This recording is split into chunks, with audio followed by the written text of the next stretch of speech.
So get up and unite for your team. We'll give the best we've got.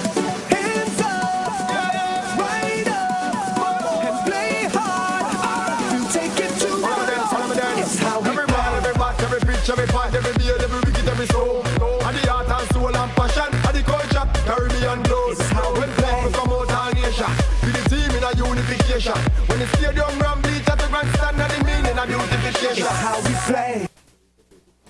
Good evening, St. Kitts. Good evening, Nevis. I am Stevenson Manners, and I will be your moderator for tonight's ZIZ-sponsored panel discussion on the pros and cons of Warner Park lighting and visual media systems and CPL 2014. I personally think there are no cons, but maybe there are. We'll also discuss everything in between. 2 weeks ago to the day, on Thursday, March 6th, the redevelopment of historic Warner Park witnessed a stunning, breathtaking moment when Raj Walia of Qualite International commissioned 3,400 lux of lights, making Warner Park in one fell swoop the best illuminated cricket stadium in the Caribbean, indeed in the Western Hemisphere. Let's take a flashback.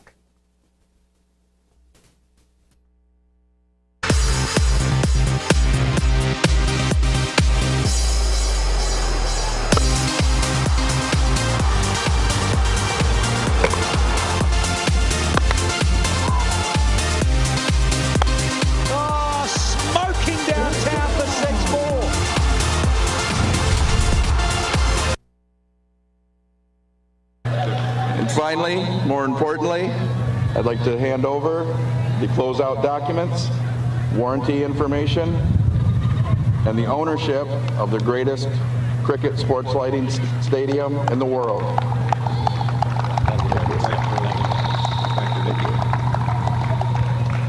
Level 1.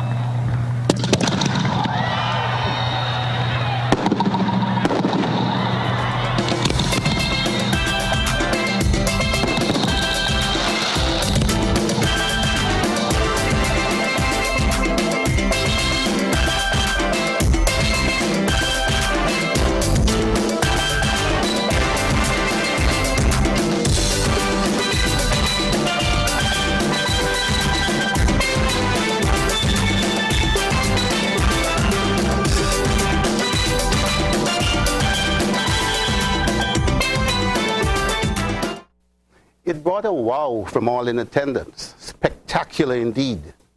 The Honorable Glenn Phillip, Minister of Youth, Sports and People Empowerment, was at the center of the activity, the man with the vision and the drive, which reminds me of a quote I read just today on CNN.com on World Business Leaders' Views on Leadership. It was a quote from the CEO of CPA Australia, Alex Marley, and it read, "To me, it is the responsibility of a leader to challenge norms and establish processes, to take calculated risks and push boundaries so that business does not stagnate or lose relevance." The event of March 6th has opened up a brand new vista for Warner Park. Let's hear from Minister Phillip on his hopes and aspirations for the venue. Having commissioned these upgrades to Warner Park, tonight raises the bar in sports facilities offerings here in the West Indies, and we must ensure as a nation to capitalize on the significant opportunities that will come our way. It is for these reasons and more that every aspect of this project was custom-made to ensure optimal use on a sustainable basis. The system is therefore complement with a 1,000 kilowatt transformer and an 800 kilowatt Cumming engines generator. Both the generator and transformer were manufactured specifically for this project by Generac Power Systems. The best in their fields have been brought together to create an ambience that can only be felt at Warner Park, St. Kitts. Permit me at this time to thank and commend the SIDF, who has funded this lighting project here at Warner Park, Without their contributions, tonight's commissioning would not have been possible.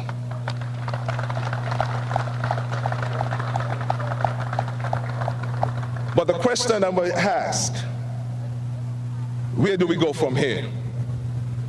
Tonight's spectacle is not the end of the road that was blazed over the decade ago. Rather, it is the beginning of a new and exciting era in sport. Minister Phillips' dream has been transformed into reality. And so what now? We look at the pros and cons of lighting at Warner Park and, of course, the anxiously awaited CPL 2014 on St. Kitts. And ZIZ has assembled a power-packed panel for us to discuss that topic tonight. To my far right is Vernon Springer. Vernon has worked in the Ministry of Sports for the past 21 years and is presently Senior Sports Officer, and he has responsibility for media relations and marketing. Professional cricket coach, qualified from the Yorkshire School of Cricket, did his studies there between 1991 and 1993. Vernon has coached and managed teams from under 15 to senior levels, both on St. Kitts and in the Leewards. And he has held several administrative posts in various sports: cricket, football, netball, and basketball. He's chairperson of the Government of St. Kitts and Nevis 13 and under cricket tournament, which has involved teams from around the region and which has produced to date 2 test cricketers in Kyron Powell of Nevis and Craig Brathwaite of Barbados. He's, of course, host of the popular Inside Ed Sports program, aired each Monday on Win FM. And he's a person charged with the responsibility of delivering the matches on St. Kitts, 9 in total of 13 for CPL 2014. Sitting next to Vernon is R.A. Peter Jenkins, and he has given me very fine print, so I've got to put my spectacles on. Ray Anthony Peter Jenkins, the son of the soil, was born in Macknight, Bastia. Mr. Jenkins attended the airport primary school, now called Morris Hillier, in the late 60s, and the Bastia High School in the 1970s. Upon leaving high school, Peter sought to further his education at the University of the West Indies, St. Augustine campus, where he received or achieved a bachelor's with honors in civil engineering and later a master in construction engineering and management. Mr. Jenkins is the current president of the St. Kitts Nevis Association of Professional Engineers and the F&D Credit Union. Mr. Jenkins is the managing director of Jenkins Limited. Jenkins Limited is a company which is involved in construction, real estate, funeral services, engineering, project management, and contractor services. And in the arena of sports, R.A. Peter Jenkins is a former president of the St. Kitts Nevis Football Association, a former member of the CONCACAF Statutes Committee, and a former secretary-treasurer to the Leeward Islands Cricket Association. Very well-rounded. And Mr. Jenkins currently volunteers as a lecturer at the Clarence Fitzroy Bryant College. On my immediate left is Mr. Victor Eddy, first represented St. Kitts in the Leeward Islands Cricket Tournament of 1972. In 1973, Eddy made history in becoming the youngest captain at 18 of any island side in the 60-year history of Leeward's cricket, which of course started way back in 1913. To boot, he led St. Kitts to victory in that tournament. No captain has led his side to victory at a younger age. He made his debut in regional cricket for the Combined Islands versus Barbados in Warner Park in 1973, and in that same year he was made captain of the Combined Islands under-19 team for the tournament, which was held in Guyana. Eddy scored 3 centuries and took 18 wickets and was named MVP and awarded the Sir Frank Worrell Trophy. Later that year, he toured England with the West Indies under-19 team and was vice-captain to Colin Murray of Trinidad and Tobago. In first-class cricket, he played 59 matches and scored 5 centuries with a highest score of 139 and also scored 15 50s. He averaged 35.64 with the bat. As a bowler, he took 44 wickets at 39.22 apiece, best bowling of 5 for 40. It is a commonly held view that were it not for insularity in West Indies cricket, he would have worn the West Indian maroon. And finally, Dr. Patrick Martin, born several years ago in Newtown. I wonder how many years ago. St. Kitts to an Anglican mother and Anguillan mother and Kittitian father, and grew up in Nevis, especially Gingerland, hard times Gingerland, 5 minutes from my home. Profession, he's a pediatrician, chief medical officer of health, and where sports is concerned, he's involved in all national sports, particularly aspects pertaining to high performance and management innovations, competitions, and business. And he's a consultant to the NOC, the National Olympic Committee, and the SKNAAA. He's also a anti-doping educator with RADO in the Caribbean. And he describes himself as a sports fanatic. When we come back, we'll hear from our first presenter, Mr. Vernon Springer. So get up and unite for your team. We'll give the best we've got. Hands up, right up, and play hard. We'll take it to it's how we every ball, every bat, every pitch, every part, every beat, every wicket, every soul. And the heart and soul and passion, and the culture, Caribbean blows. It's how we play. We come out all nation, with the team in a unification. When the stadium ram bleach at the grandstand, and the meaning of beautification. It's how we play.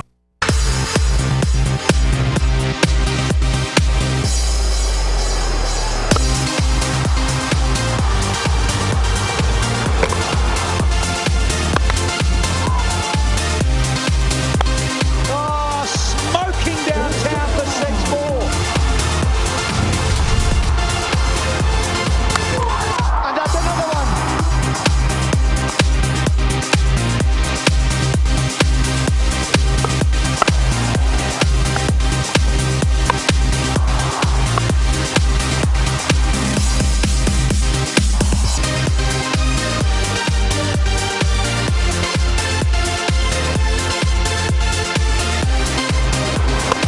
All the way.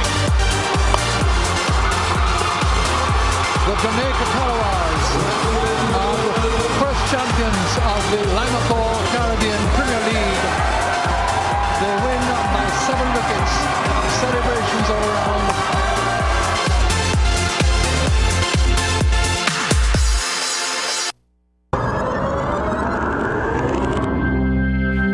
Let go, let go. St. Kitts Nevis, this is your boy Nikhil, and you're watching ZAZ TV.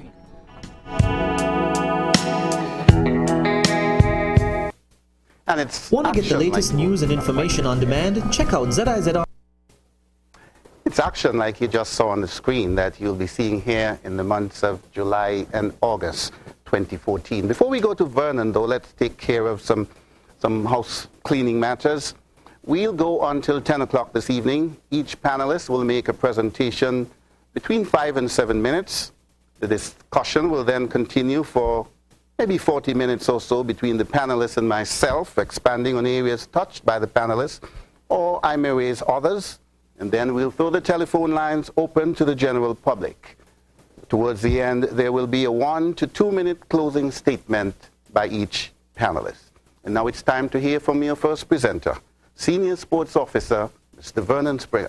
He's also the man charged with delivering a successful CPL 2014 in St. Kitts and Nevis. Over to you, Vernon. Good evening to you, Mr. Moderator, and good evening to all of the other panelists. It is a historic moment for St. Kitts and Nevis, and it is a time when we have to sit back and ask ourselves as a nation what we have achieved and what we will continue to achieve as we look to roll out the Caribbean Premier League 2014 right here in St. Kitts and Nevis. The lighting of the Warner Park Cricket Stadium and visual media system will bring economic value to St. Kitts and Nevis, and one can only look and listen to what has happened in 2013 with the Limacore Premier League for the first time, which was expanded into 6 territories in the Caribbean. They range from Antigua and Barbuda, St. Lucia, Barbados, Guyana, Trinidad and Tobago. When you look at what was estimated in terms of the amount of money that was spent, according to a survey conducted by the University of the West Indies, it was $105.6 million right across the region. And so the government of St. Kitts and Nevis really, after hearing those figures, and would have been engaging themselves in the 2013 campaign had we maybe had our lights completed by that time, started our major discussions way back in 2013, the Honorable Glenn Phillip. We were talking behind the scenes in terms of what we wanted for 2014, and we really did not rest on our laurels. Because as you would know, we would have been competing against the United States of America, we would have been competing against Bermuda, and also folks in Canada who are trying to make sure that they put in a bid to host matches for the 2014 Caribbean Premier League. You're talking about 37 days of cricket in the Caribbean, 30 matches. And St. Kitts and Nevis will host 9 games. You could call it the quarterfinals, semifinals, and finals. And for a country which has produced a world champion in Kim Collins, and for a country which has hosted Carifesta, the World Cup in 2007 group stage matches, and other major events, we are ready to take on the world and take it to a next level. But what will it bring? Surely, economic value to St. Kitts and Nevis. And why do I say economic value? Already we have received requests for hotels. And the CPL organizers, in fact, will take over the whole of the entire Marriott just for the CPL 2013. And discussions are ongoing to make sure that Four Seasons Resort Nevis will also be taken over by the CPL organizers. And I'm talking about just 2 of the major hotels in St. Kitts and Nevis. I'm saying to you this evening, get on board, and when you listen to the panel discussion this evening in terms of what is going to unfold, you have to prepare yourself for what is going to be happening. The hosting of the CPL will form, as we would say, a nucleus of promoting St. Kitts and Nevis as a sporting destination, because we have held other sporting events outside of cricket. Carifta Games was held right here in St. Kitts and Nevis and is due to be back here in 2015. That's just only the iceberg of what is going to happen as we unfold CPL 2014. We have to now begin to start aiming towards creation of a center of excellence for sports and entertainment. Because as you would know, although we'll be hosting the St. Kitts Music Festival, we also will be complementing the CPL with entertainment every night while they're here in St. Kitts and Nevis. And when I say every night, I'm talking about every night some sort of activity will be happening in St. Kitts and Nevis. And to climax it all, on the final night of the 16th of August, there will be an entertainment night, something that will be even greater than the St. Kitts Music Festival. That is what is being dubbed, that is what is being planned. There has to be a serious awareness and a campaign of key stakeholders and the value of what the CPL will bring this evening. And so this evening I really want to commend the management, board of directors and staff of ZIZ Radio and Television for their vision in starting the awareness campaign as to what will take place for CPL 2014. We have lots to talk about, but we have a long night, and I'll leave it to my other panelists. Thank you very much, Vernon, for that overview and telling us about the prospects for the CPL. And of course, you mentioned August 16th. That's the date of my second daughter's birthday. You remember her from the Antigua airport in the summer crying when we couldn't get home and late. So that's, I'm sure she's watching, and I'm sure that we're going to have a date and come over here for that August 16th entertainment. Peter, it's over to you now for your presentation. Thank you, Mr. Moderator, and thank you to members of the panel for agreeing to be on this panel with us. I want to say a special good night to those radio listeners, those viewing on television, and those following us via the internet. It is really a privilege to be on this panel this evening to discuss this topic with citizens and residents of St. Kitts and Nevis is indeed an honor. Tonight I want to, following on from what Vernon would have said, I would wish to restrict my comments to two main areas. The first area is to examine what we have to do to keep the CPL. Having been assigned the CPL, what do we have to do to keep it? And secondly, how can the nationals and residents of St. Kitts and Nevis benefit from the CPL? In any competition, the one that loses does not normally surrender. Those who hosted the finals last year will be planning for St. Kitts and Nevis. So we cannot assume that we have it and we will have it forever. Those who have similar facilities, and all of them that have similar facilities have larger populations than St. Kitts and Nevis. They will be planning for St. Kitts and Nevis as well. So this is the first point. Therefore, our job is to outplan and out-deliver them. You see, if we keep it, then the second point is elementary, in that it would ensure that nationals and residents benefit from the CPL. In other words, once we have the CPL, then nationals will automatically benefit. And so our first point must be to keep the CPL. So how do we do this? I go back to, and there are those of you in Radio Land who are part of this, go back to what happened for Cricket World Cup. The preparation that was put into, in the first instance, wowing the bid committee when they came to St. Kitts and Nevis. That was the critical, tactical strategy that was used to ensure that we won that bid. In addition to having a good bid, but we outclassed everybody with the welcome. And so I want to recommend that those in authority now seek out those persons, some of those persons who are responsible for this warring.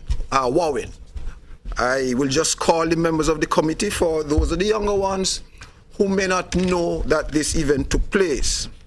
The committee was headed by the Minister, Jacinth Henry Martin, and the chair of that committee was Charles Wilkin QC, Hilary Hazel, member, Janet Harris, member, Ricky Skerritt, member, Ivor Blake, Patrick Harris, Christine Walwyn, Arthur Sharp, Dr. Patrick Martin, who is here with us this evening, Alfonso Bridgewater, Lloyd Lazar, Horatio Versailles, Stanley Franks Jr., Marcella Liebert, now Minister, Raphael Jenkins, Stephen Hector, Hester Rollins, Leroy Green, Carl Herbert, and myself. Moving along. The CPL in St. Kitts must become a national event. I think we need a slogan, something that all Kittitians and divisions can rally around. I came up with a foolish idea, but I'm sure there are young people out there who can do much better. I came up with CPL for all of we. That's my slogan. But I'm sure that there are other people out there who have interesting thoughts, who can fashion something that will make us unite around this CPL and make it one that belongs to us.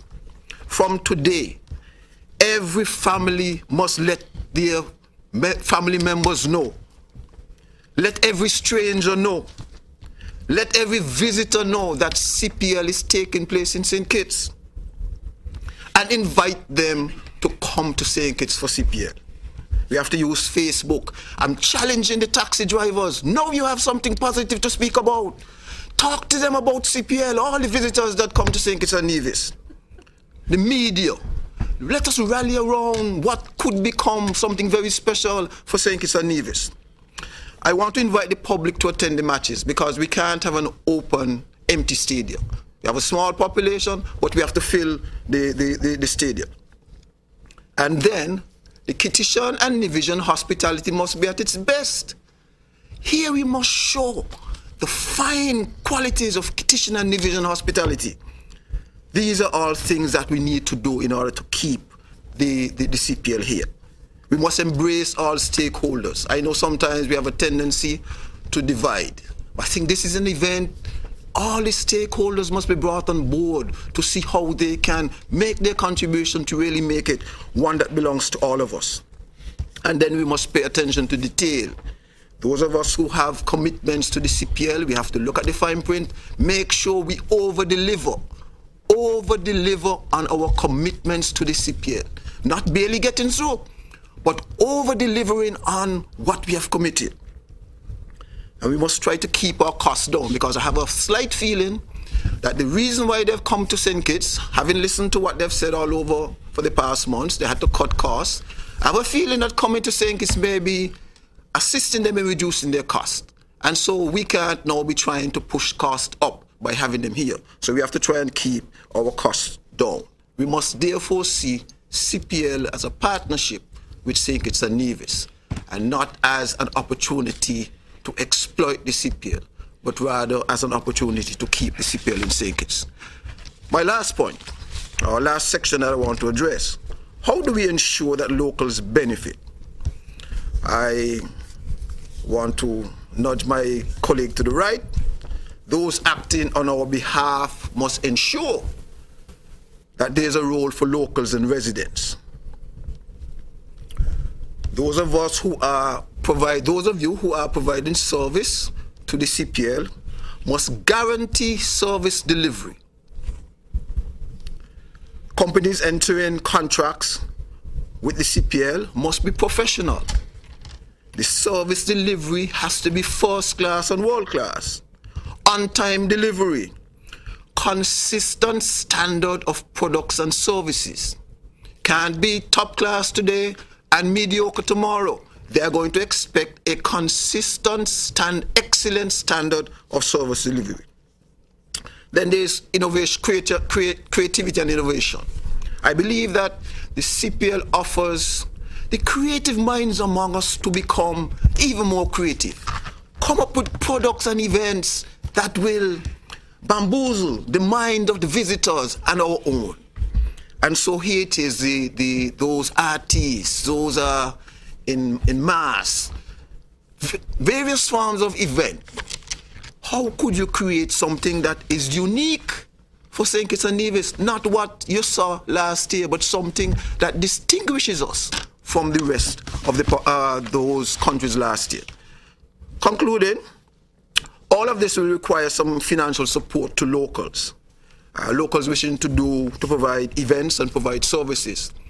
Whether it's a development bank, whether it is SIDF, whether it is FND Credit Union, whether it is partner hand development schemes, there's going to be need for support for local people to get the required resources to provide the goods and services that will be required. And I believe that there's going to be an urgent need for a departure, in that partnerships will be necessary at all levels in order to be able to guarantee the service delivery to the CPL. Going back to my last point, the point I made earlier rather, be sensitive to pricing to keep services within the reach of the population and our visitors. And so ensure that people who come to St. Kitts and Nevis for this event, or look at it from wherever they are in the world, would say, wonderful event. Next year, St. Kitts and Nevis. Thank you very much. An impassioned presentation indeed from R.A. Peter Jenkins. Apart from cricket, he has been associated for a very long time with the beautiful game, football, and he has seen international football up close and personal. It's over to you now, Victor Emanueletti. And pleasant good evening to you, Mr. Moderator Stephen Manners, and to fellow panelists, and to all viewers to ZIZ TV and radio. And indeed, from a historical perspective, and the CPL is going to come to Warner Park. Warner Park is like a university for Victor Eddy. And the CPL will bring great financial benefits to the Federation of St. Christopher and Nevis, as my fellow panelist Vernon Springer indicated too, and which is very, very important in this globalization, financial difficult times that we all are experiencing. And one of the things that I would like to see established in the CPL here in St. Kitts, as we can recall, the many entertainers, Gravy from Antigua, you had King Dial from Barbados, and a few others further afield in the Caribbean. So if we can probably look in that aspect in terms of entertainment, where we can have someone who can project that image for us here in St. Kitts for the CPL, I think that will be also enhancing a good product in terms of the CPL and its establishment. But what intrigued me very much too was witnessing the first day-night match in Warner Park, and it happened on a significant day within itself, and the students of the Fitzroy Bryant College, I will make a special appeal to them to make note, and all historians, that it was the birth date of Sir Vivian Alexander Isaac Richards' birthday. So historically, that has gone down as something very fantastic for us here in St. Kitts and the Leeward Islands. And the CPL will need good and services is going to be a high priority, and all citizens of St. Kitts and Nevis are making this clarion call for the good of cricket and for the good of the Federation, that we need all hands on deck in all spheres and provide good customer service excellence in all areas to visitors and returning nationals alike. And it is my sincere hope that all who are responsible for making sure that the CPL has come to St. Kitts and Nevis, that it will turn out to be worthy in the efforts they have all made. And I will personally like to congratulate Mr. Vernon Springer, the Honorable Minister of Sports, Mr. Glenn Phillip, and all who were instrumental in bringing the franchise to St. Kitts and Nevis. Thank you very much, Victor Eddy. Good luck. And now we'll go to our final presenter in Dr. Patrick Martin. Thank you, Stevenson Madden, and greetings to all, especially my fellow panelists and viewers and listeners to ZIZ. CPL 2014 is not a St. Kitts issue. It is about all of us in St. Kitts and Nevis. Cricket World Cup 2007 proved that we are ready for the big league. All of the services were second to none, especially the medical, health, and anti-doping services. I want to thank the ZIZ for the invitation to participate on tonight's panel on the pro side of the moot, if there's one. Warner Park improvements represent an investment not only for cricket, but for sports tourism and the wider economy. Being an investment, a return on investment is expected. People who come to play and watch cricket also bring cash and credit cards to buy services from taxi operators, food outlets, hotels, guest houses, tour operators, and hopefully not funeral undertakers.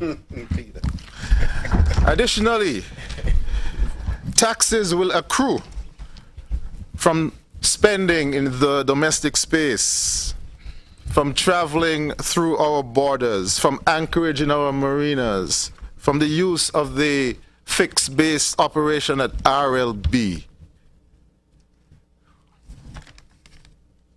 I expect boatloads from St. Martin, French and Dutch side, Anguilla, Montserrat, and Antigua. they can be here in 2 hours in relative comfort on a catamaran. A large one, that is. But there's a bigger picture. Warner Park spectator capacity is a mere 8,000 plus or minus, depends on who attempts to jump the wall like I used to do from the boys' school. Clearly, 9 games out of 30, including the semifinals and the finals, this is not about gate receipts. Gate receipts do not pay the salaries for NBA players, NFL, NHL, Major League Baseball, World Cup, World Championships. Gate receipts do not pay the bills. The big picture is about television. The big picture, well, the only picture is about television. Hence, the absolute need to put the best lighting in Warner Park. If we weren't prepared, if the Minister of Sports was not prepared to put the best lighting in Warner Park, we would not be having this discussion tonight. So I join my fellow panelists in congratulating the Minister of Sports and his team, including Mr. Vernon Springer, who is here tonight, a guy who gets some stick. And both of us know about stick, Vernon. It's also about 9 nights of advertisement for St. Kitts and Nevis. Tourism advertisement that we cannot afford in the major networks. 9 nights and 9 days. A T20 lasts about 120 minutes. If a television commercial costs US $500,000 per minute, the gross for the game will be about $6 million. Multiply that by 30 games, we have the order of 200 million, well, 180. Add the betting fees and the other franchising, we're probably up to 300 million US dollars. And that's just a conservative estimate. Vernon tells me he has the real figures, and so I'm going to try to get it from him after the program. But this is the magnitude of this game. And 9 out of 30, 1/3, will be played here. What if we get 1/3 of the 300 million? So, for St. Kitts and Nevis, the CPL is a win-win. Congratulations to the Ministry of Sports and its partners. Bring it on. Thank you very much. Thank you, Dr. Martin. And now we've heard from all 4 panelists. To the extreme right, Vernon Springer, R.A. Peter Jenkins, Victor Eddy, and Dr. Patrick Martin. We'll be right back in a moment.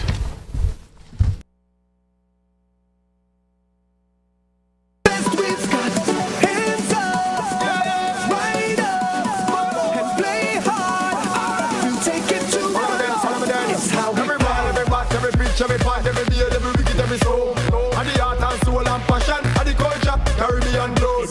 When people come out of Asia, see the team in a unification. When the stadium run bleach at the grandstand, and the meaning of beautification. That's how we play.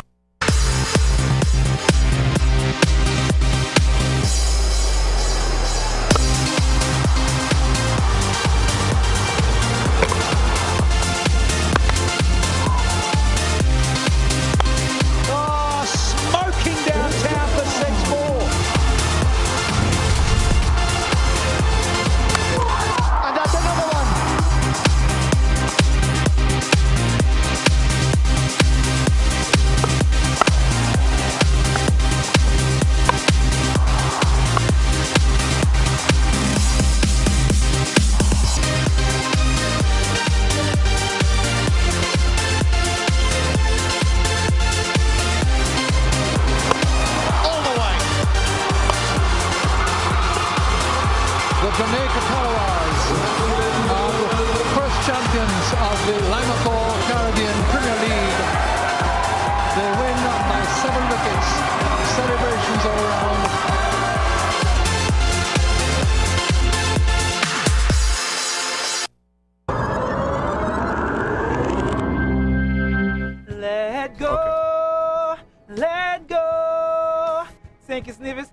boy Nikhil, and you're watching ZAZ TV.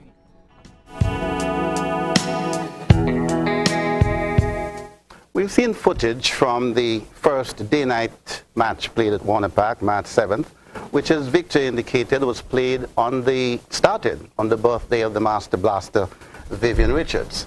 That match, of course, was between Jamaica and the Leewards, and the Leewards sadly lost.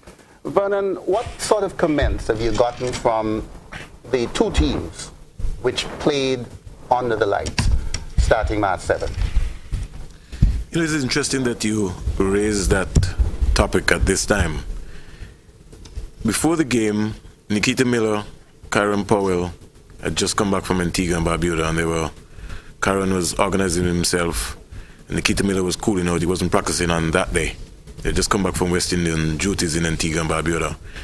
And Junior Bennett, who is my friend, the coach of the Jamaica team, called me up and says, we're putting on the lights tonight. And I said, probably, if you guys organize yourself, we will make arrangements for them to be on. So they gathered the team and they said, well, you know, we'll get a chance to practice this evening. So I was going over some words with the manager, and I said that the lights had cost the government of St. Kitts and Nevis $4 million US.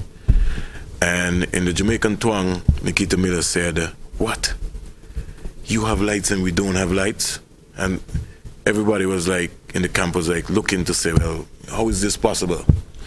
After the first night, I talked to Carlton Bar Jr., who was the wicketkeeper, because you really want to judge the wicketkeeper is who determines in terms of what's going to be happening. And he says, Springs, I have tweeted Chris and those guys, and everybody is excited. Everybody wants to come here. They were listening to the commissioning of the lights, and it's just almost excellent. What he said to me was that even Jerome Taylor, he came back out after the first innings. He said, I'm going to get 5 here this evening. It's perfect. The ball is small, and I'm going to swing this ball here. I need to be part of history. So from the Jamaicans, they have gone away with a real sense of feeling. In fact, they've put pressure now on the West Indies Cricket Board, who's having a board meeting this weekend. And I'm trying to brace myself to hope that some of the other games which are scheduled as day-night encounters in some of the other countries are not going to be tried here. But I'm just keeping my fingers crossed, because the Jamaicans have made a lobby to feel that they would want to come back here and play another, and that could be maybe either the semi-final or maybe even the finals. But that's another discussion.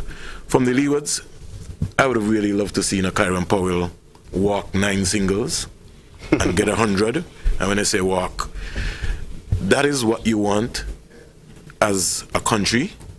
That's your investment. And if Kyron Powell had just walked 9 singles and just write his name in the history books, the first player to score 100 right there at Warner Park, that would be in the crowning moment. But I want to applaud him, because I think he really tried his desperate effort to make sure that he wanted to register that. The second moment for me would have been sitting next to El Camilo Willett on the Saturday and talking cricket. Here was El Camilo Willett and his wife journeying across with his family to sit in Warner Park and look at his son Tonito Willett play. But not only play, but expound on the game and where he's seen it gone and how Kyron Powell could have maybe restricted the runs. It really was fascinating. And to look at all of the other folks, the Livingston Sargent, you name it, Earl Clark, so many of the other older cricketers got an opportunity to come out. To the fact that on Tuesday, I got a call from Dr. Martin to tell me that he was just about heading to go to the park, and he had to put the brakes on and realize, oh my gosh, there was no cricket. It had a hypnotic So the reviews have been excellent. I spoke to the president of the West Indies Cricket Board yesterday. Because of his travel commitments, he was really, really saddened that he couldn't be here. This was like his baby. St. Kitts and Nevis is like home for him. And we assured him that we were going to deliver a world-class event. The Prime Minister, the Right Honourable Dr. Denzel Douglas, said to the members who held their West Indies Cricket Board directors meeting in December that we're going to put something on the world map that you have never seen before. This is it now. It is now time for us, as Peter said, how do we keep the CPL? But we'll continue the discussions a little further.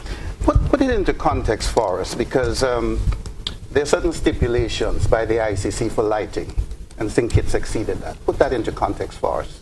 And how far we've gone ahead of other members in the Caribbean and even worldwide. I remember you making comparisons with Adelaide Oval in Australia. Well, I had the privilege of traveling to Australia on business and an opportunity to travel with my Director of Sports, Jeffrey Hazel, Director of Sports from Nevis, Jamia Claxton, Senior Sports Officer, Carl Tuckett. And St. Kitts and Nevis had the biggest delegation out of all of the OECS countries to Australia. That was not by accident. That was by design, and it was to prepare us for CPL 2014 and beyond. While in Australia, even before that time, in speaking to the minister, I said to him, if we want to compete against the other 9 territories, plus the United States of America and Canada, we have to do something extra special that nobody else has. And he was saying to me, well, what is that? I was saying it's just not just about putting on lights, but we have to be able to, when you walk into Warner Park, you can't find words. The dictionary would not have enough words to really indicate how special Warner Park is. And despite we're hearing about the capacity and how much we can hold, as Dr. Martin said, the money is not in the gate receipts. In 2012, Dr. Martin wanted this information. A 30-second Super Bowl ad cost $3.5 million US. In 2014, the Super Bowl ad was costing $4.5 million. St. Kitts and Nevis, for 9 nights, will be featured for 5 minutes around the world. So Dr. Martin will have to go and prepare his maths again, get himself organized. And we're talking about 1 billion people. When St. Kitts and Nevis goes on shore, we're going to be beaming to India, which is almost going to be 1 billion people looking at St. Kitts and Nevis. Now picture yourself seeing even 1/3 of India's population going on the social media network, as Peter said, inquiring and finding out about St. Kitts and Nevis. And as we speak, the Honorable Minister Glenn Phillip and myself, we had an emergency meeting at the Windsor University. There are already 150 Indians, businessmen, who are brewing themselves to come to St. Kitts and Nevis from the 3rd of August to the 17th of August for the CPL. That's the market that we want to hit. And of course, India controls 80% of the money brought in by Cricket International. Well, they run world cricket right now. And so when we finish making a statement in the CPL 2014 in St. Kitts and Nevis, we have promised the organizers, and that is why St. Kitts and Nevis was selected. You're talking about 3,700 lux of light, which is more than anywhere in the entire world, 3,700. And in fact, as I speak to you, Steve, the owner of Qualite Sports Lighting, the engineer, and another engineer will be arriving tomorrow afternoon. And we have not finished with the lights aspect as yet. There's going to be an increase in terms of what you see at Warner Park. And this is going to be a statement to the world. This is going to be for the government of St. Kitts and Nevis. And anybody whoever tries to see if they could be able to match what is going to happen here, it's going to cost them a good bit of money, more than what we paid. Peter, you are an engineer. We have spent $4 million US. And when the minister appeared on Sportsmax, Hugh Crossgill was sort of scoffing at it. Simon Crossgill was scoffing at it. He wondered where a small country would get that sort of money. Now, we're very good, and we've been very good in the past at building structures, and then we don't maintain them. As an engineer, what do you recommend for Warner Park so that next year and the year after it's still in a good state? Well, that was the basis of my presentation tonight, that we have to keep the CPL. If we keep the CPL, you will have more than adequate resources for maintenance, more than adequate resources for add-ons, for renovations. And so that is critical. I can't go to the figures from where I sit because I'm not aware of the figures, but I have a strong feeling that if we are able to keep the CPL for 5 years, we would get the original outlay back, plus a return on the investment. And so that is why it's so critical that we, you see, the return on investment will not only come from the cricket, as Patrick has said, it's going to come from the people who come to the airport and pay the departure tax, those who come from on the seaport, the people who stay in the hotels and you get the hotel tax. It's a culmination of all those economic activity. And just to make a point, our people are not going back to pit latrine, you know. They're not going back to donkey cart. The people of St. Kitts and Nevis, it has almost decided they want to be first world, and they must have all the first world services. How do you provide first world services? It's only the creation of wealth, whether it is creation of wealth by individuals or creation of wealth by a government that can provide those services. So that is why you need this kind of economic activity that will fuel the creation of wealth. And so it is important that we keep the CPL in St. Kitts and Nevis so that we can create wealth for the country and our individuals will enjoy a better standard of living. For example, in this particular period, I estimate that at least 4 additional weeks there will be a bump in visitor arrivals out of just the 1 or 9 days. I estimate there will be at least 4 weeks bump in visitor arrivals. That means money in the slow summer period for all the people in tourism. And so this is critical. So I'm saying in a short answer to your question is that keep the CPL in St. Kitts and Nevis, and that is how we will deal with all the issues of the Warner Park facility. Now, as an emerging venue, I feel that Warner Park will have to carve out a niche for itself. You must have atmosphere. You must have a feel to the ground. The Antigua Recreation Ground, for instance, which had its first test match in 1981, you had Chickies Hi-Fi, which spiraled and went all around the world. You see it in the IPL. It's the first ground to have entertainment. We had Gravy who would be hanging from the ceilings and doing handstands at the ground. Warner Park hasn't quite yet got that sort of atmosphere. We hear about Barbados, you know, the mecca of cricket in the Caribbean. The first international match versus an English touring team was played there in 1895. The first venue of the first match of a West Indies combined team against an MCC team in 1911. The scene of the first test match in the Caribbean on January 11, 1930, and of course the first century by a West Indian in test. Clifford Roach 122 in 1930. So St. Kitts Warner Park has some work to do. How are we going to go about carving out a niche for itself so that people all over the world know that this is what Warner Park represents? Yes, and I am glad that you raised that issue, because that section of entertainment is going to be very prominent and very relevant for water breaks and lunch breaks and so forth. So that's an area of concern. But also to another area of concern for me is the security aspect and maintenance of the facility, because in the Federation there has been a reputation whereby a lot of venues have been built by the government on both islands, and they have not been properly maintained and upkeep. So with the CPL also now slated to come here and to Warner Park, we have to be certain that all the security aspects are well in place morning, noon and night. But not to evade that valuable point, we have to really get to a point where we can provide something real outstanding in that capacity that will really draw the attention to so much more visitors and onlookers to the Federation of St. Kitts and Nevis and to the CPL. Well, you see, different grounds have done different things. They've got the grassy banks, they've got the jacuzzis, the swimming pools. So much we can do. And I think that is an aspect which we're going to have to look very seriously. Any thoughts on that, Dr. Martin? Well, the T20 goes so fast that I was wondering if we need any single individual to whip up the crowd.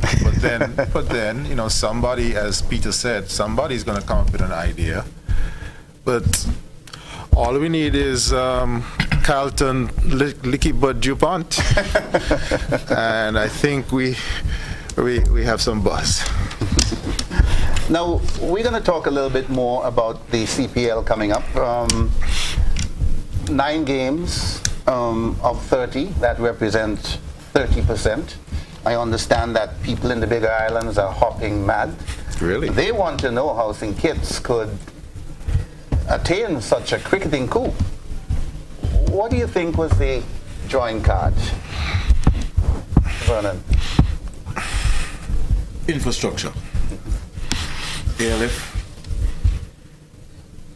the components of internet networking, the organizational structure of hosting events before, the smoothness of when you come to St. Kitts and Nevis from the time you touch down at the Robert Llewellyn Bratcher International Airport, when you arrive into the VIP, how you are handled from there to your hotel, and plus the ease of even the layman on the road to be able to walk through Irish Town or to walk through Newtown, anywhere, and nobody really hassles you free.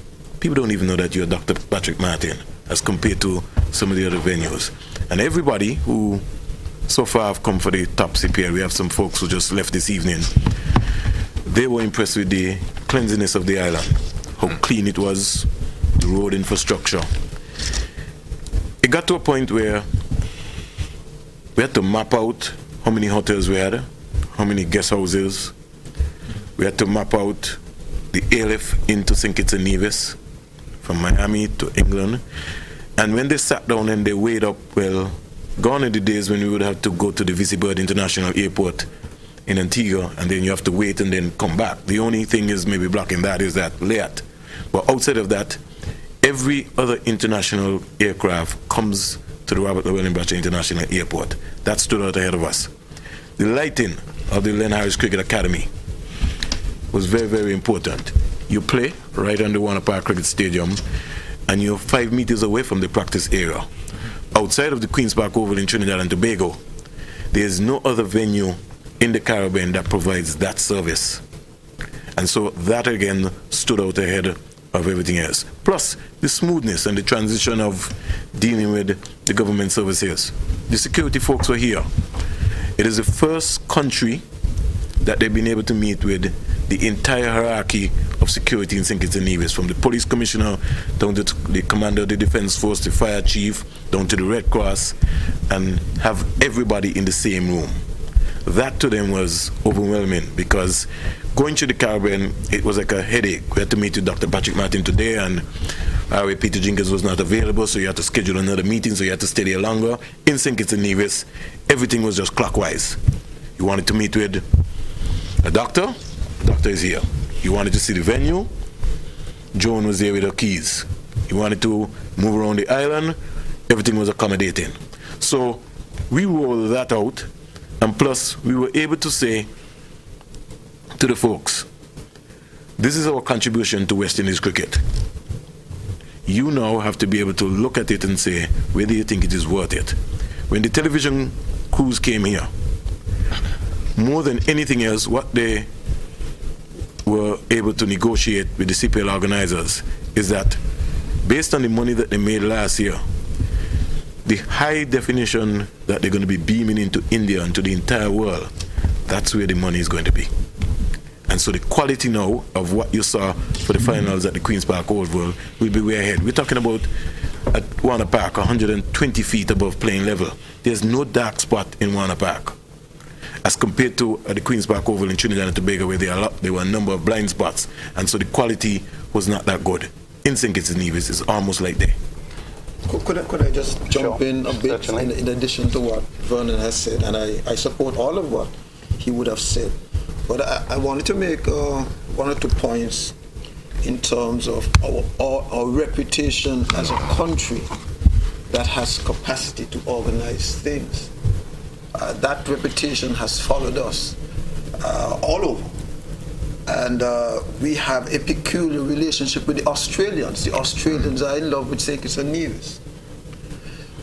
In business, people do business with people that they like. people follow people. And so if the Australians are talking about St. Kitts and Nevis, other people will feel jealous. Oh yes, I have to go to St. Kitts as well. And so the fact that we were able to impress Australia to the extent where they fall in love with our country was significant.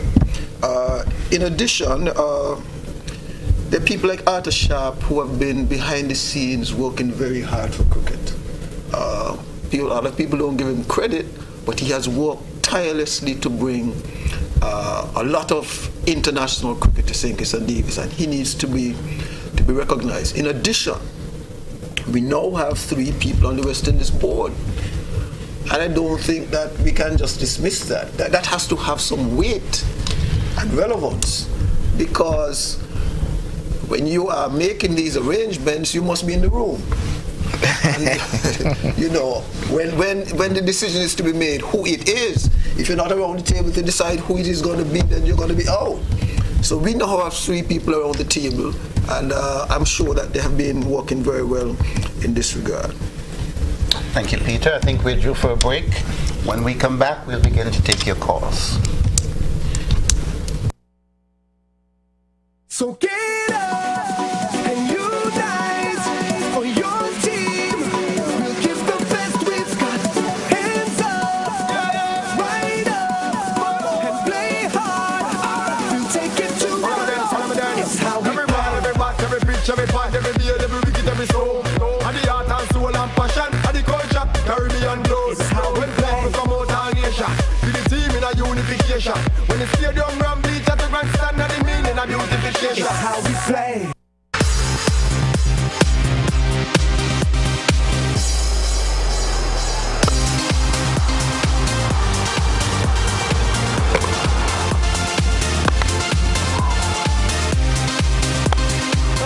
Smoking downtown for 6-4. And that's another one.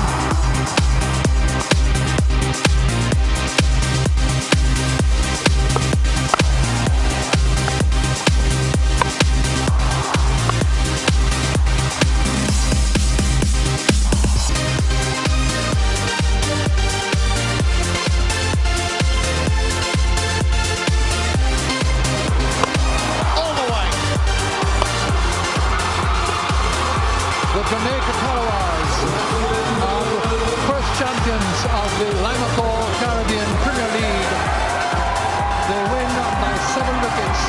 Celebrations all around.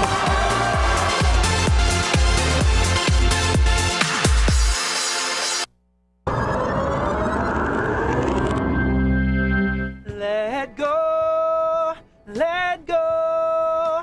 St. Kitts Nevis, this is your boy Nikhil, and you're watching ZAZ TV.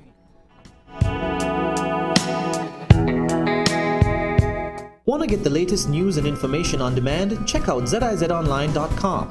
Our website is updated daily to bring you all the latest local, regional, and international news. Gone abroad and miss home? Check out zizonline.com for our live streams and uploaded local content. We're also on Facebook. Like our page and receive photos, info, and updates directly on your newsfeed. Living on the go? Then our new mobile website can work for you.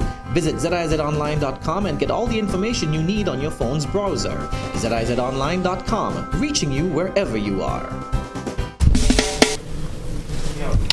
Well, welcome back. And of course, those of you watching on television and those listening on radio can join in the conversation by calling us at 466-2666. We anxiously await your call. Now, Vernon, there is a celebrity event that is being planned for the CPL. The Sir Ian Botham celebrity event. Christoph Harbour Pitchman, who a lot of people may not know, but apparently owns property here. This is an email I received from a national living in England on Sunday, November 10th, 2013. Read in the Sunday paper today that ex-England cricketer Sir Ian Botham bought a piece of land at Christoph Harbour for £1 million this summer. He has his own wine label, Botham Merrill Willis, BMW, and intends to dig underneath his seafront house with a tunnel leading to a wine cellar. We need good investors like him He does a lot of charity work here. Perhaps he will provide the region with St. Kitts made wine. Tell us more about the celebrity event being put on, being planned by Sir Ian Botham. I see the panel, really laughing. No, but it was like rushing from one end of the island to the conference room of the cable building where the Ministry of Youth, Empowerment and Sports to be able to negotiate and dot off and sign everything, because we had a breakfast meeting with Sir Ian Botham, who is the ambassador for Christophe Harbour in St. Kitts and Nevis. And so he was here on the ground, and the organizers, Pete Russell and Damon O'Donoghue, are his friends. And after he heard that St. Kitts and Nevis had bid to host matches for 2014 CPL. Maybe you can hold there for us, sure. Vernon Spring. I think we've got our first caller on the line. Come in, caller. Yeah, a pleasant good evening to everyone. I'd like to commend everyone who have thus far been behind the lighting and everything that have been done to Warner Park. My question this evening, do we know the dates of the games here in St. Kitts? Because I've been asked about the dates by people overseas. I don't know why they're asking me. Maybe they feel like I know everything, but I don't know everything, so I'm asking this evening, do we have any idea of the cost with regards to last year cost of the games? I know the different stages gonna cost different, but do we have any idea? And my final question, with all the money spent, right, will there be music festival and carnival be held on the ground? Because I've known the impact of music festival and carnival on the ground itself. Thanks. Take care, bye. Vernon, I think those questions are best directed to you. Well, let's just say that the dates to come to St. Kitts and Nevis will be from the 3rd of August until the 16th, in fact, until the 17th of August. The quarterfinal games would be between the 8th, 9th, and 10th. Then you'll have the semi-final. Then you'll have the finals on the 16th of August. So we are not competing with Culturama that is being bombarded around. In fact, it is a compliment to Culturama. So you come to St. Kitts and Nevis, you come for Culturama 40, and you stay for the CPL 2014 right here in St. Kitts and Nevis. In fact, you can't ask for a better package than that. The caller raised the question about tickets. The ticket prices are being finalized. There were some issues last year where you played a fat fee across the territories. And so if Dr. Martin paid 20 US last year and he was on the mound, and Victor paid 20 and he went into the stand, you had a situation where there was a little bit of a conflict. So the organizers are trying to finalize to work out that the lesser ground that you have something across, especially bearing in mind what is happening throughout the entire Caribbean. So they would have learned from their first experience, and they're looking to hopefully change that. I think the calls are coming fast and furious. Come in, caller. Think we missed that one? Did you complete your thought, Vernon? I think the caller was asking about well, we got the dates and the prices sort of work. I don't remember the other. Let me take you up then on the twinning of events. Culturama, coming for Culturama and staying for cricket. I visited the Virgin Islands in the summer, and one of the things which struck me about those three islands, St. Thomas, St. Croix, and St. John, is that I think we've got the caller back. Let's go to the line then. Come in, caller. Hello. Good evening. Hi, good evening. Good evening, hello, caller. We're hearing you. Hello. Go ahead, caller. We're hearing you. Yes. Yeah. Why did the match, the Leeward match, is what was on the air, on the radio? Well, I'm not sure that any of the panelists can answer that. That would have to be a question best directed to the management. Well, I can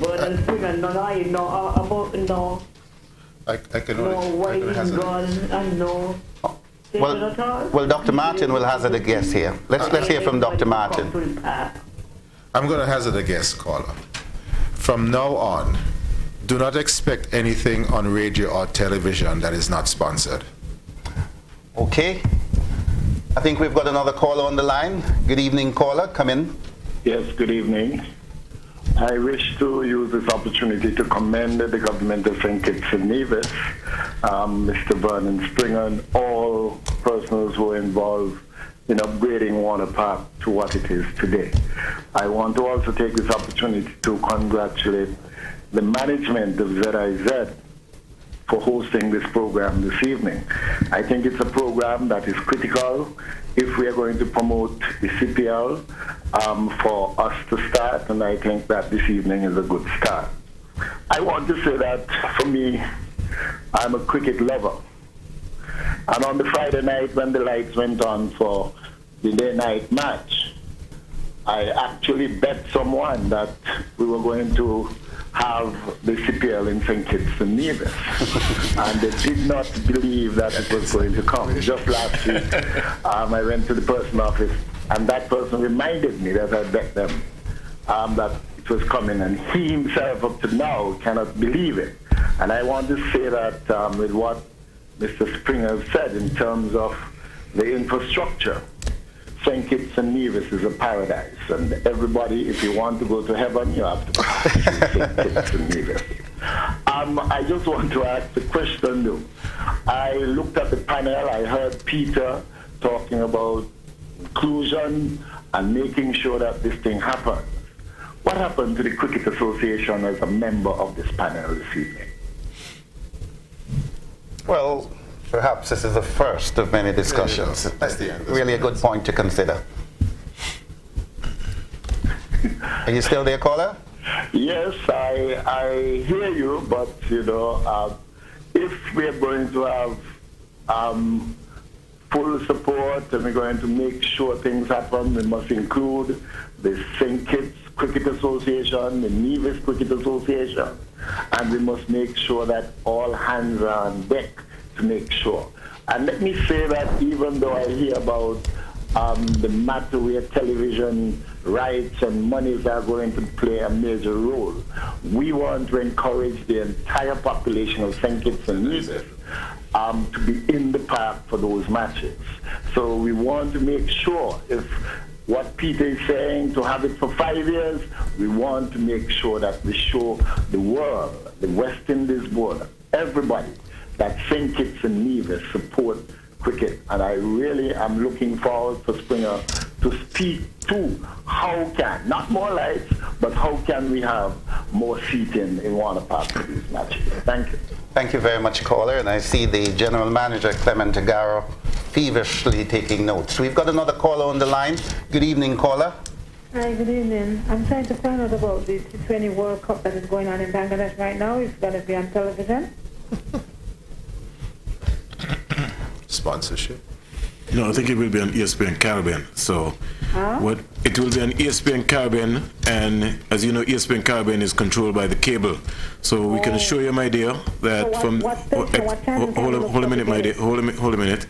I'm saying to you that we will, the Ministry of Sports will spearhead with the cable company, and we'll choose ZIZ. We'll make sure that we tell you what channel that the cricket will be shown on. Normally it is being shown on channel 36, but we'll confirm that tomorrow.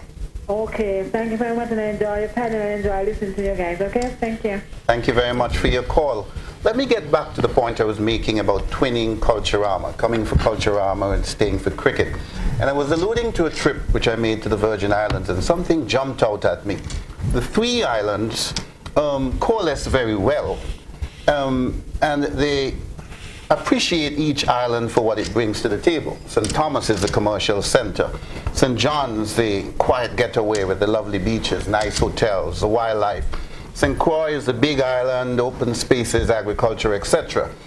I've always found it in St. Kitts and Nevis, found it amazing that we focus more on the things that divide us rather than the things that bind us.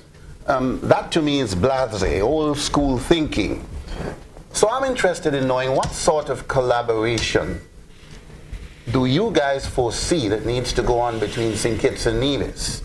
Is the people over here in sports, tourism, already talking to their counterparts in Nevis.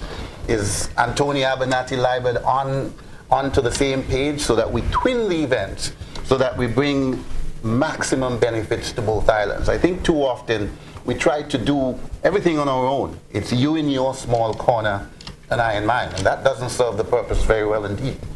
Well, Steve, there's no country called Nevis, and there's no country called St. Kitts. And so when the government of St. Kitts and Nevis made its bid to host 2014 CPL games, we were talking about St. Kitts and Nevis. And so we couldn't go in there and say, well, we were bidding for games for St. Kitts. It was always St. Kitts and Nevis. I think you... We got another caller on the line. Come in, caller. Good evening. Good evening, panelists. How are you today? Very well. This evening. We're having a wonderful time. Well, you know, historically, St. Kitts is the mother colony of the British West Indies. And so we are leading the way in the lighting of the cricket venue in St. Kitts. But this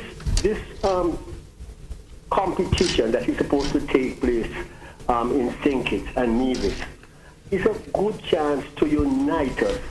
As the moderator just said, we concentrate so much on the things that divide us instead of the things that can unite us. And this is a good chance to unite the people of St. Kitts and Nevis. Let us forget our differences. This is about the federation, and this is how well we can advertise the federation internationally, because our main industry is tourism, and we cannot pay for that kind of advertisement. And it is no use for us to spend so much money on the lighting of Buana Park, and then because of our internal politics, we destroy the game and the industry of tourism. And let us forget our differences, and let us join forces together, because it is good for the people, the inhabitants of these two countries, these two islands, to progress. Peter said that the only way you can improve the lives of the citizens of your country is by generating wealth. And this is a good chance to generate wealth, and this is a good chance for all of us to join forces together, promote the country, and enjoy the benefits of the investment of lighting up Buana Park. Thank you very much. Thank you very much. Any comments, gentlemen? I would like to jump in just for one, but there's a caller. Got another caller. Good evening, caller. Hi.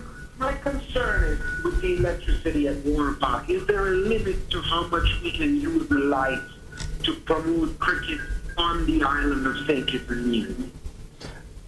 I think he was concerned. He didn't quite hear that call, Springer, but he was concerned whether the lighting puts an extra burden on the national grid. Not at all. We have more than enough capacity at Skelec to take that load. But also you have your own generator there. Plus we have our own generator. I think just to jump in again on that same point, because at a glance it might have some relevance, or might be a point at which we must pay particular attention.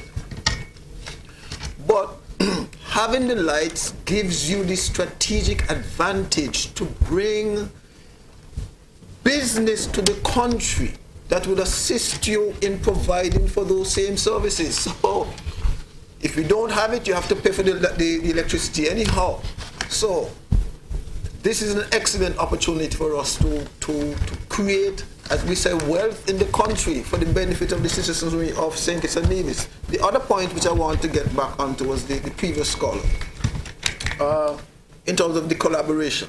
You see, because if we don't form the partnerships, as I said, at the various levels, people from outside are going to come and provide those services, because the guarantees that are going to be required by CPL, individuals will not be able to meet them.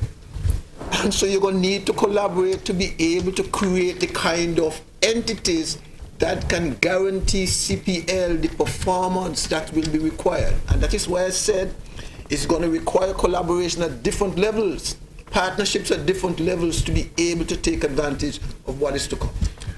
Steve, I was in a hole in the wall on Saturday and had a discussion with a good friend of ours, James Buchanan. and he related to me that persons from outside coming into St. Kitts have noted that some people, when you put a project in front of them, hold that point for a moment, please, Patrick. We've got another caller on the line. We want to facilitate that person. Good evening, caller. Good night. Good evening. Good night. Okay, my comment is not so much so based on the panelists or the discussion on a whole. My comment has to do with what I'm seeing here on the television. Kudos to ZIZ, it is absolutely beautiful. I mean, I know we bash ZIZ whenever there are mistakes, so you have to give credit where credit is due, and it is looking absolutely lovely. I won't tell the gentleman that you sound lovely, because I think you know that already. Kudos to ZIZ, and keep up the good work. Thumbs up, guys. You're doing a great job. You're doing a great job. That caller was anticipating well, and that caller must be a good cricketer. And so the point that was being made to me by James Buchanan was that there are some of us who are very quick to bash. Sorry to hold you there again, but we've got another caller on the line. Good evening, caller. Good evening, caller. Could you come in? I think we probably lost that one. Yes, at the risk of sounding hypercritical, but that some of us are very quick to say what can't be done. And in this day and age of a multiplicity of media, that kind of naysaying gets a lot of airplay. So it may seem as though there's a lot of negativity. But as the caller quite rightly pointed out, when management of ZIZ puts this kind of environment together... We got to put you on hold again, Dr. Really? Martin. Now we've got a caller on the line. Good evening, caller. Yes, calling again. My second question was not attempt to answer as yet. In connection with the money spent if music festival and carnival will be held here still. Why I'm asking the question, when the game against Jamaica was playing, before I came to the park on this Saturday, I was looking at it streaming live, right? And I could see how the field was looking, right? And I tell myself, I'm going up there to see for myself. And I see like the field was really patchy. I know a game was played there the week before, and after Carnival, some construction was going on. So I want to know if Carnival and Music Festival gonna be held on the field again. Thanks.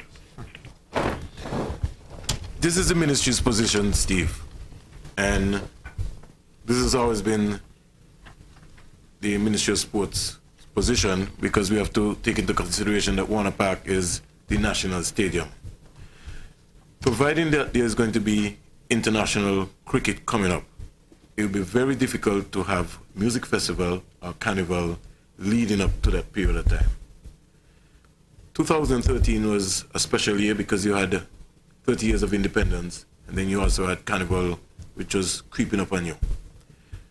We also have to take into consideration that the Ministry of Sports has also invested huge sums of money on even putting back together the turf at the football area.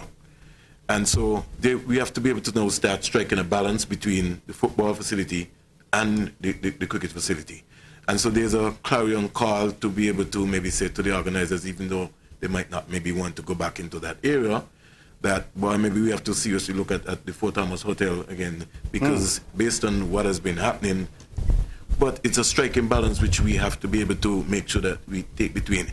It is not easy, Steve, and the amount of money that the Ministry of Sports Department is spending on even just putting together back the turf. And while I'm here, I just want to just give some credit to Kittition Hill, because Kittition Hill has come on board along with the Four Seasons Golf Course folks and the Royal St. Kitts Marriott Golf Course, and they are now going to work together with the Ministry of Sports to make sure that the next time that you see cricket in Warner Park is going to be like a golf course. Now, to be able to maintain and to do that, you know that some sacrifices would have to be made, because this is an investment now by the private sector to the government of St. Kitts and Nevis. It's not going to be any major cost to the Ministry of Sports Department. And I want to say that we need our own budget just for Warner Park alone.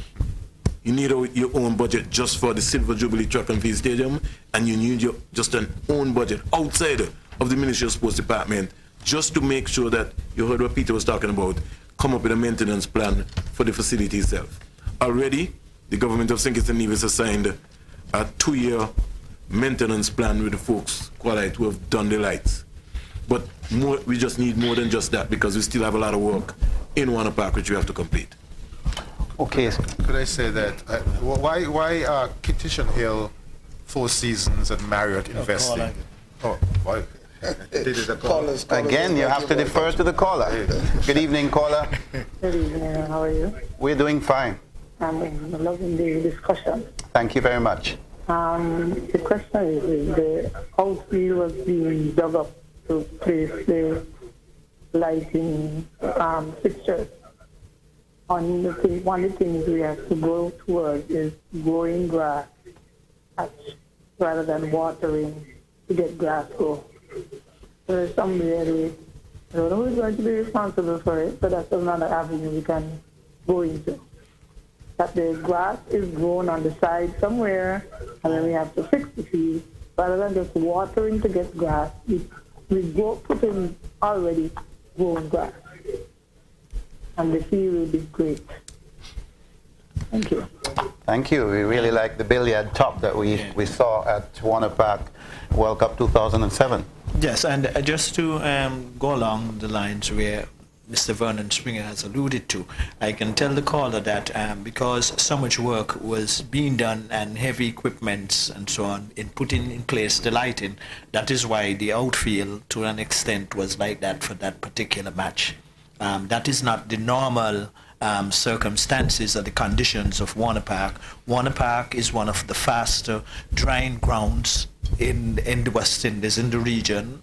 And I remember when Pakistan played the test match at Warner Park, that most of the commentators from Line and Len thought then there would be no cricket the next day because there was so much thunder and lightning and rain, and the game got started the next day on time. So the ground itself is well prepared, and only because the lighting that being in place now at Warner Park, that's why it was like that for the Jamaican game. But I would like to congratulate John Campbell for making the first century in the day-night match, a 20-year-old in just his second game for Jamaica and scoring a century.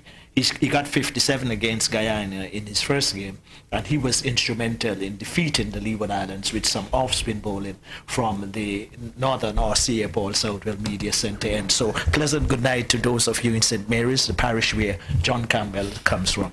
Well, that's a nice segue into my next point. But before I go to that, we've got another caller on the line. Good evening, caller. What I was suggesting is that the Ministry of Sport join with the Ministry of Agriculture to have grass grown somewhere and fit in when you have to repair the grounds. Talking about matting. I know the ground usually is good, but in this case, it could happen again. Have grass that you can replace the areas that need extra grass on the outside. Thank you very much. A very valuable contribution indeed.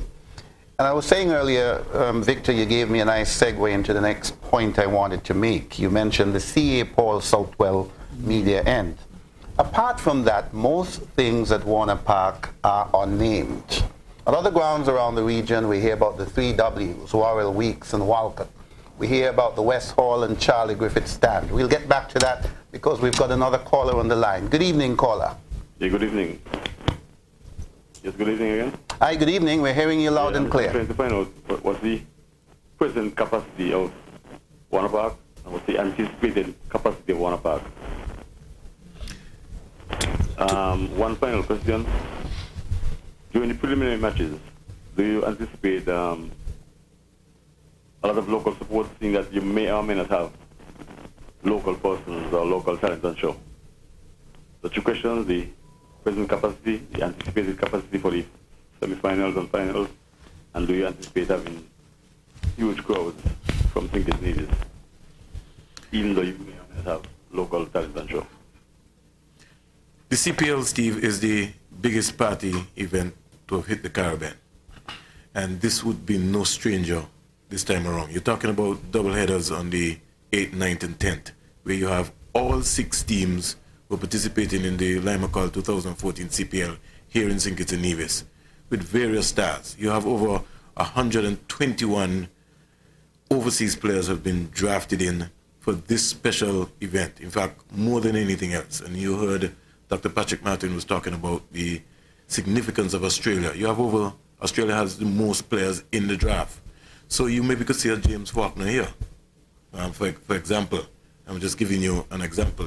Maybe a Mattia Mletoran who is coming back. So the ambience of filling those stadiums for those matches is going to be tremendous because, like I said, the Ministry of Sports is going to go out on a serious campaign along with the CPL organizers to make sure that we get people in there, because this is a once-in-a-lifetime experience where you want to be there of the history moment, to make sure, as you heard what Peter said, is that we continue. So even during, there were 94% of the tickets were sold in 2013. And that's why we're preparing people that once the tickets go on sale, we've already been talking to the organizers to make sure to say, listen, make sure that you save XYZ for St. Kitts and Nevis. And so we move into overdrive to make sure that we have local people getting a chance to be there. Well, it's not just the cricket on the field of play, but of course the entertainment which is provided. And I think our producer has got some footage from some of the entertainment that you've had on the opening night with Mr. Hype and the clowns and the masqueraders. Could you roll a bit of that, please? Because it's not just cricket, it's entertainment. What you know about Mr. Hype? There's more to come. I had to walk it. I had to walk it. I had to walk it. I had to walk it. Walk it. Good, walk it. If I'm not come tell me, it's traveling for the carnival. I'm happy to watch you, lady. Hey, what you gonna do, man? Walk. What's the shit now? Man, in that really, I ain't in that at all. She was the carnival equal.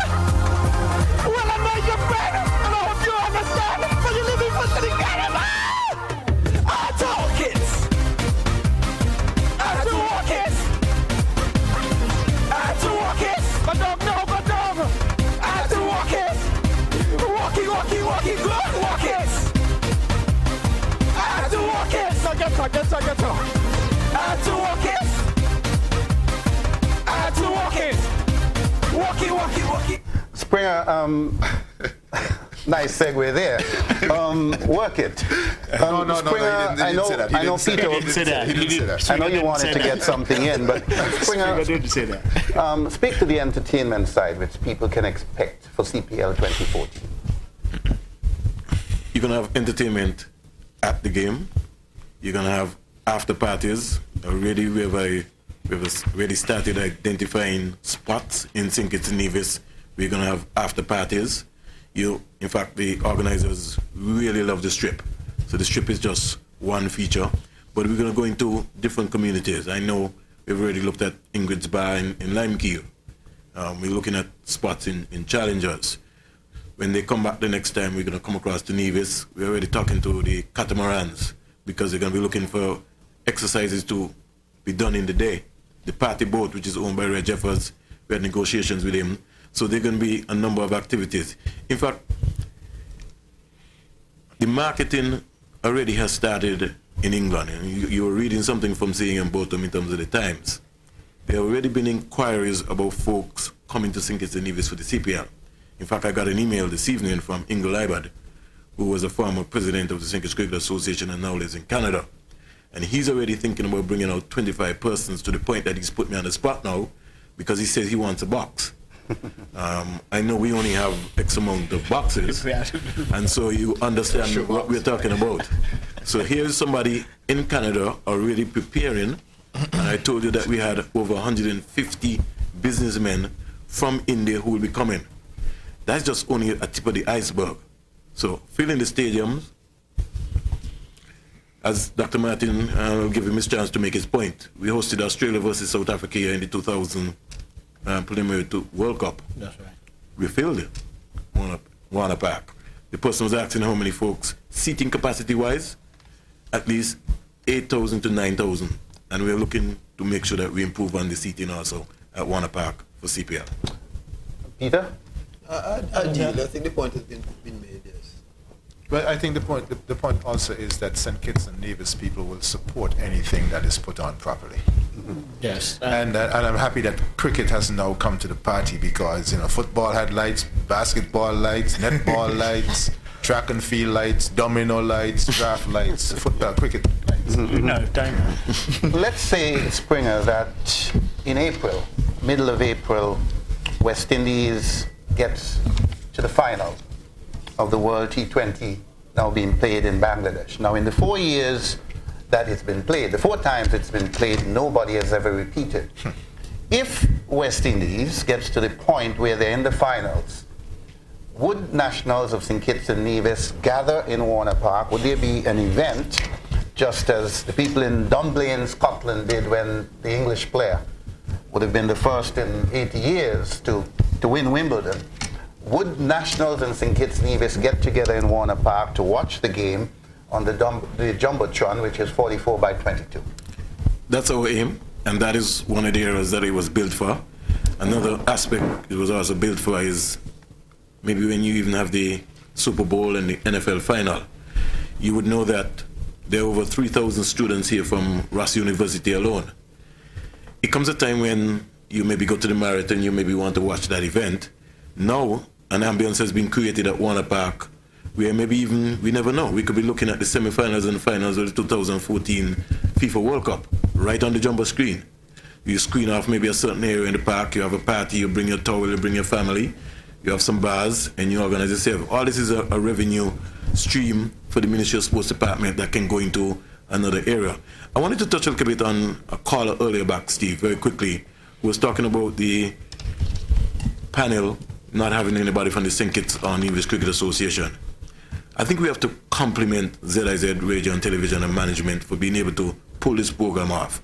And I know this is not going to be the first program, so it's going to have other opportunities where other people are going to be able to have to come on board. I want to say this, and I'm going to say it this evening. We have to start thinking outside of the box. I don't have to like R.A. Peter Jenkins, but when the call of duty comes where you have to come to serve for your country, everybody has to come on board.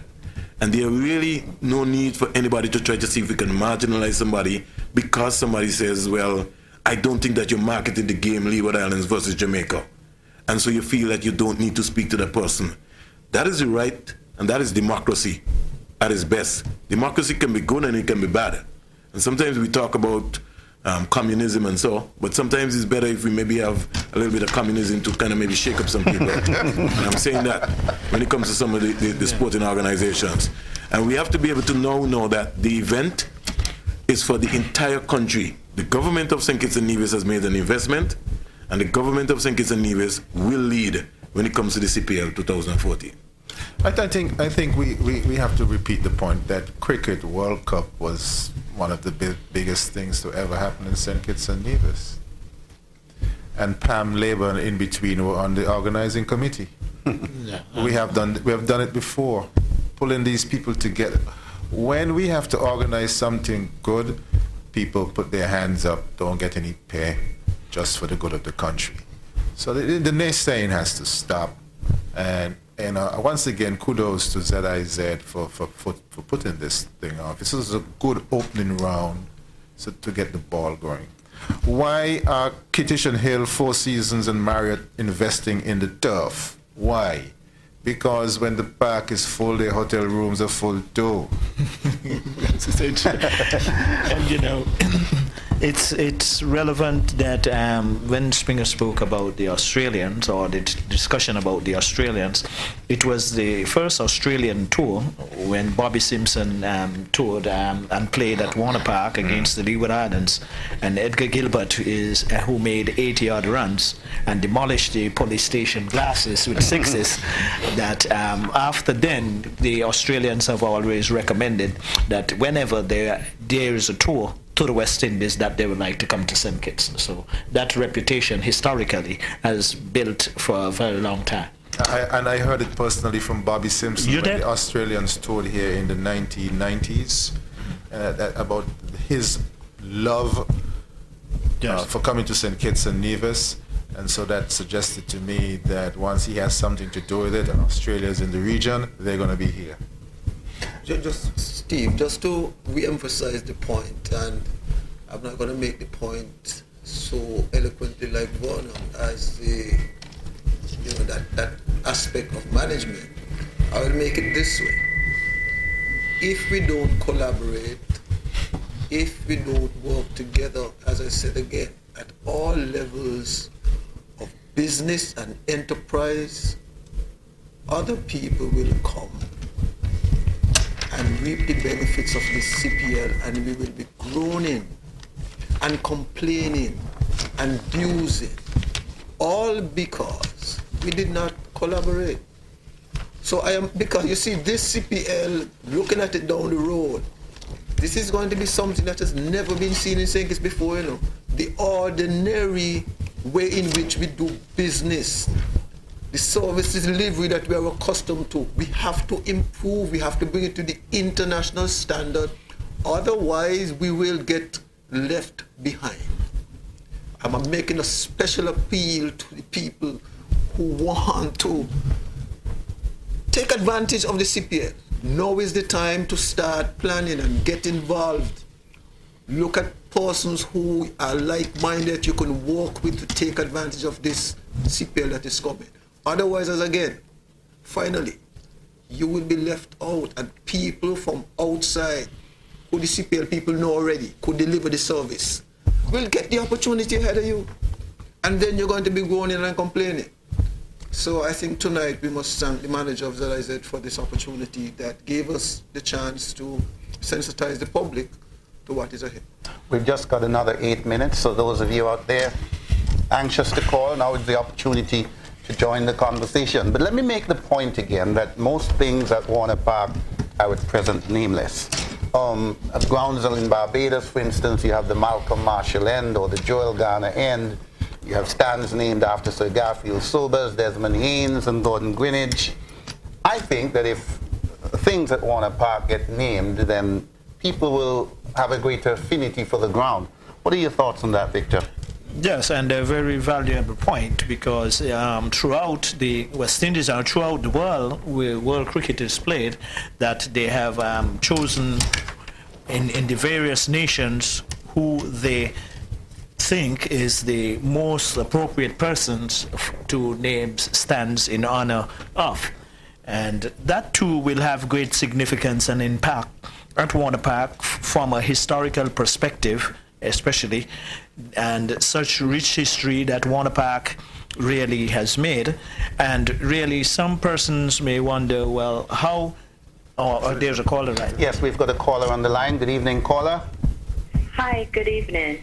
I realized that American Airlines will be adding another JFK flight in June, so that means it'll be coming in about Wednesdays, Fridays, and Saturday nights. Does the CPL have anything to do with that decision? Hint, hint, hint. Vernon?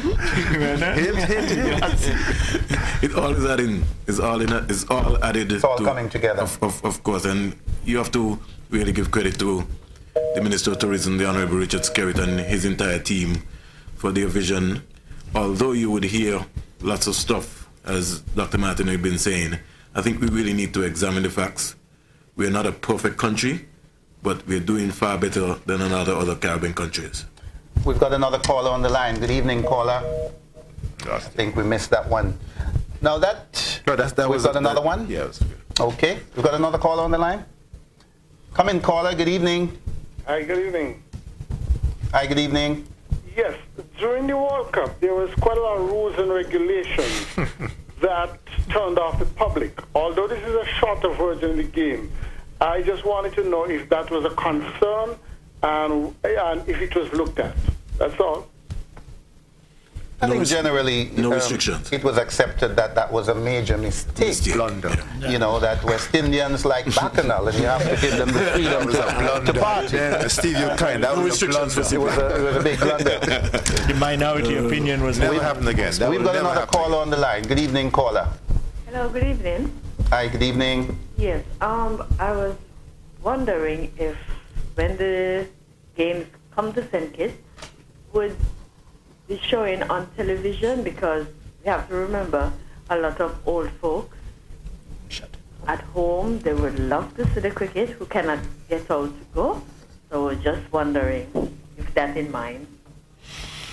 Thank you very much. All those are ongoing negotiations, Steve, as we speak. And you know, everything is just unfolding. So every week you will get a chapter of something happening. I don't know if you realize, Springer, the volume of female callers we've had tonight. That is indeed very interesting. Somebody might tell you we don't have a female on the panel, so be careful. Now, I'm getting the cue that we should start wrapping up here. But I just wanted to make one very quick point. The huge building which holds the media center, to my mind, heavily underutilized. In some grounds, you have, for instance, the long room at Lord's, the Walk of Fame at the 3Ws in Barbados. You have pictures of touring teams. The ball, for instance, that Herschel Gibbs hit for six sixes should be housed somewhere there. The ball which DeAndre Dottin pumped for 100 in 38 balls should also be there. So that is something which we definitely have to look at going into the future. But we have the indication that we've just got a couple of minutes left. And so we want to start on the left with Dr. Martin. Very quick wind-up. Thank you, Steve, for a wonderful job. We are the smallest in size, but we are the biggest in vision. So come to St. Kitts and Nevis for the cricket, and if you're here, support it, because if we do not fill the stadium, there's going to be a television blackout. There's no doubt about that.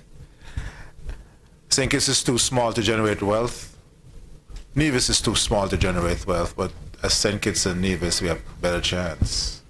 Victor? And when you add the wider OECS, we have the best chance. Victor, quickly? I would like to quickly thank ZIZ for putting on this presentation tonight. I think it was very timely, and to all the panelists for their contribution, and to you, Steve, for doing an excellent job as usual.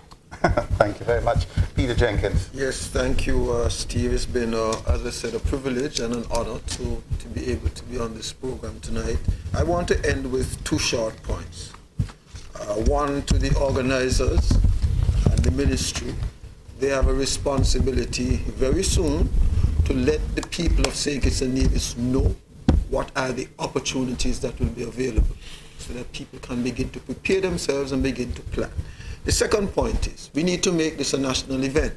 I go back to the slogan. I think Patrick came up with a half slogan tonight. I'm not sure it's as good as mine, but nonetheless, I'm sure there are young persons out there who will get much better ideas than our old brains would ever produce. And lastly, what is your personal commitment to CPL? I ask you, those in the listening and viewing audience, make a commitment to your country tonight, that you will do whatever you can to advance the CPL for the benefit of all of our people of St. Kitts and Nevis. Thank you. Finally, Vernon Springer, as point man for the CPL. The last words belong to you. 228 players are going to be on show for the 2014 CPL draft.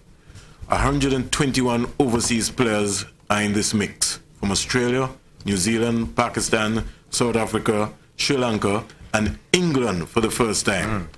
37 days of cricket, 30 games, 9 games in St. Kitts and Nevis. Start date of CPL 2014, July 11 to August 16, 2014. Book your dates, book your hotel, get a guest house, get a car rental, stay with somebody. You come for the Culturama 40 celebration, you stay for CPL 2014. We can't ask you for anything else more. You can't pay for the promotion that St. Kitts and Nevis will be shown on the world for 45 minutes during the 9 days of cricket in St. Kitts and Nevis. Thanks very much to the management and staff at ZIZ Radio and Television, and to all the other panelists, and to you, Steve. I think you did an excellent job, and may God bless you. Thank you very much, Vernon, and thank you to all the panelists for being on top of your game tonight. Thank you to all our callers who made this program such an enjoyable one. Thank you to the management and staff of ZIZ Radio, the guys behind the cameras, the guys in the control, General Manager Clement Tagaro, and of course your very efficient assistant Esther Harris, who we've been emailing, calling back and forth. Excellent job. It's my pleasure to come over from Nevis to do this program tonight. Good evening, everyone. So get up and unite for your team. We'll give the best we've got. Hands up, right up, and play hard. We'll take it to it's how we play. Every match, every pitch, every point, every day, every wicket, every soul. And the heart and soul and passion, and the culture, Caribbean blows. When people come out all nation, with the team in a unification. When the stadium run bleach at the grandstand, and the meaning of beautification. It's how we play. Let go, let go. Thank you, Snivis. This is your boy Nikhil, and you're watching ZAZ TV.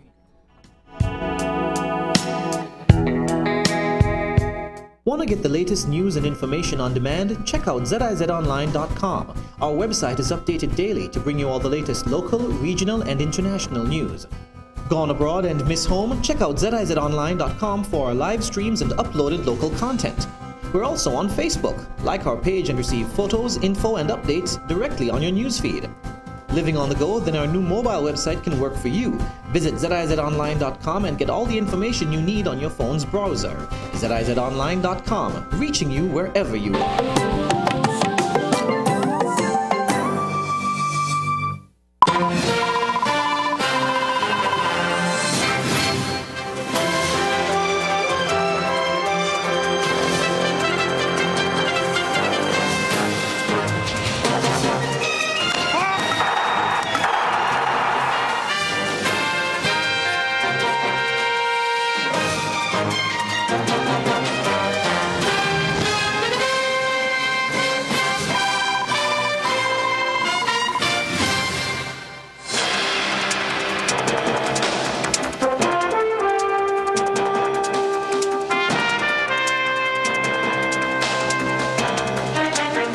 Opposition supporters in Antigua take to the streets demanding the Prime Minister call elections. The latest developments in St. John's in Caribbean Newsline, Thursday, March 20th. From the CMC News Center in Bridgetown, I'm Julius Giddens. Good evening.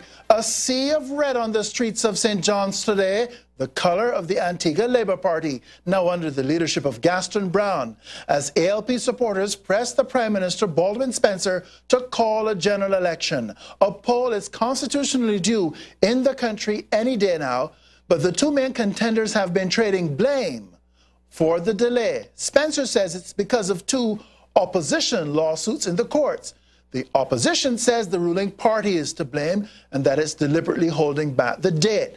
Less than 2 hours ago, the ALP took to the streets of the capital to press their case, telling the government its time is up. Brenton Henry of Observer Radio tells us more of what took place today. Hundreds, if not thousands, of supporters of the opposition Antigua Labour Party are in the streets of St. John's.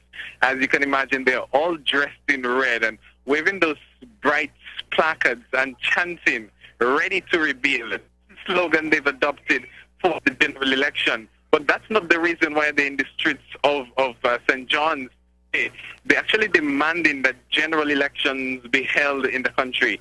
Their view is that it's 5 years since the last general election, and conventionally, perhaps not constitutionally, but conventionally, a general election is due. The argument is that in the minds of the people, it's time for a general election, and so one should be held in the country.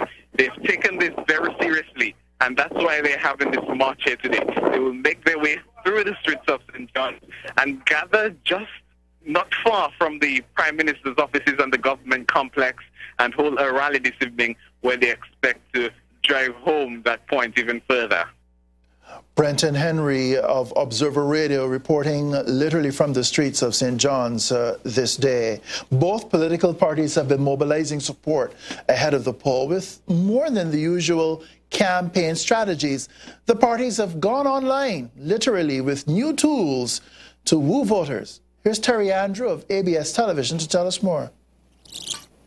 In constituencies by respective representatives in door-to-door campaigning is a norm. The two main political parties have stepped up measures attracting dialogue and support via social media. Telecommunications Minister Senator Edmund Mansour says the ruling United Progressive Party sees this avenue as important to reaching supporters. In addition to traditional radio, television, or cable television networks, and the print media, and the public rallies and whistle stops, and all of those traditional activities, social media for the United Progressive Party is a hallmark mechanism of how we reach out to people and dialogue with them and respect their conversation with us. ABLP's Senator Chet Green believes online and social media can be effectively used to garner support from the younger generation. Clearly, there's a new demographic at play, and there are new tools in the making or in the works. And so our campaign is very much a modern campaign. That youth demographic is significant, and the tools of communication that they use clearly have to be the tools that we use to reach them. Are exceptional. I mean, again, it's where you find the young people. You find them in Twitter, you find them in Facebook, you find them in LinkedIn, all these social media platforms, you find them. And so therefore, our mission or responsibility and duty is to reach them wherever they are. Keep them comfortable, keep them, in their own setting. You're watching Caribbean Newsline.